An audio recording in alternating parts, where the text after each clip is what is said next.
Hi everyone, this is Channel Reddit Confessions. I stood by the glass wall, watching her sign the papers. No hesitation. No tremble in her hand. Like she wasn't erasing 12 years of marriage, but just authorizing a pizza delivery. My name's Liam. Hers is Emma. We met in a campus cafe when all I had was a torn backpack and a dream of becoming an architect. She was the heiress to a real estate empire. I never thought we belonged in the same world. But she said, "I don't care about your bank account. I care about your soul." And I believed her. We got married on the rooftop of her family's hotel. No glitz. Just us, a few friends, string lights, and a blues saxophone. Back then, I thought it won the lottery. Today, in just another line item in her list of outdated assets. 5 months ago, her father died. At first, there were hugs, memories, condolences.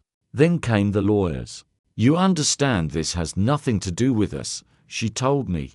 But everything changed the day I walked into the reading of the will and found out it'd been completely erased. No mention. No thank you. No share.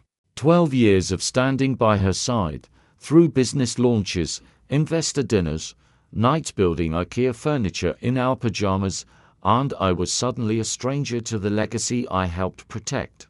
Emma sat at the front of the room, in a tailored navy dress, legs crossed like a queen at court.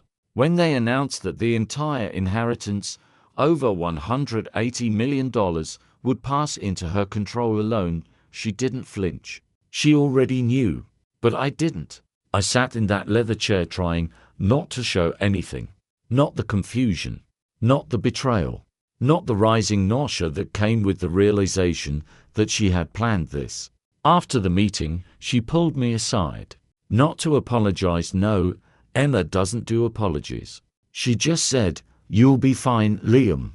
You always land on your feet." That was it.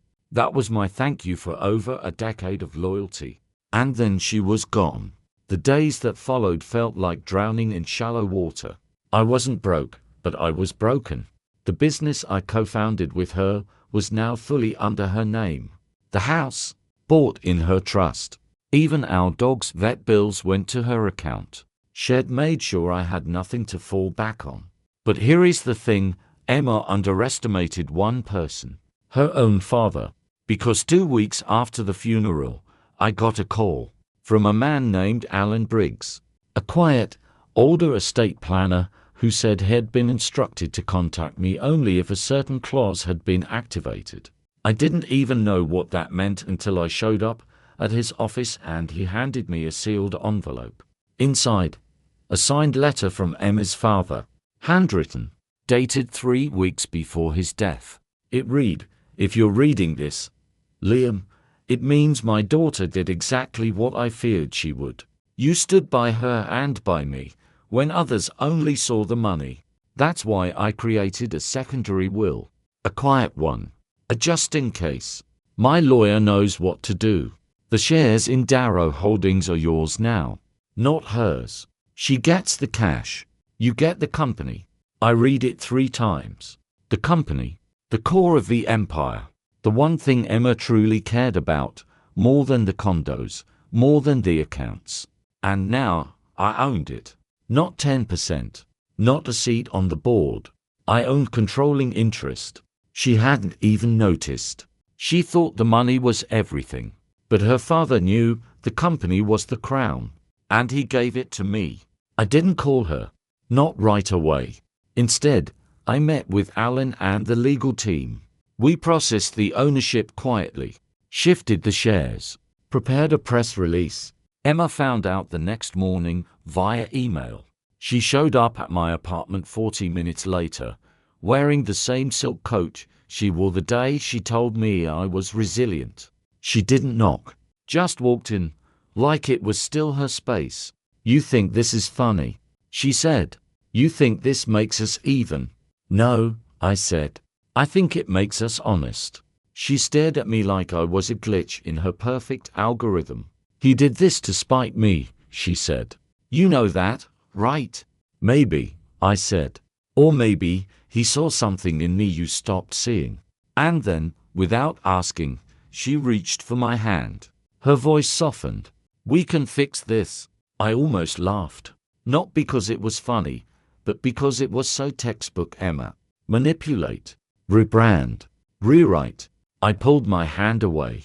"We can't fix what you burned." She left that day without another word, but not without a plan. Over the next month, she tried everything. Lawyers, PR campaigns. Even her new boyfriend, a flashy venture capitalist, tried to arrange a buyout. But I wasn't selling.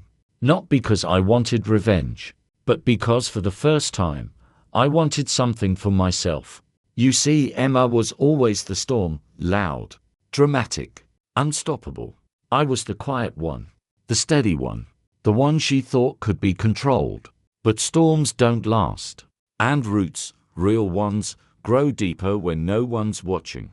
3 months later, I walked into the boardroom of Darrow Holdings as its new CEO. Emma wasn't there. She'd been cut out by her own arrogance. And me. I didn't change the world, but I rebuilt my own. I rehired the assistant she once fired for not being polished enough. I launched a housing project for veterans using land Emma had marked for luxury condos. I started showing up for myself in ways I never had while living in her shadow. And on a quiet Wednesday afternoon, I got a letter. No stamp. No return address. Inside, one line, "You always were the backup plan." I smiled, because that's where she was wrong. I wasn't the backup.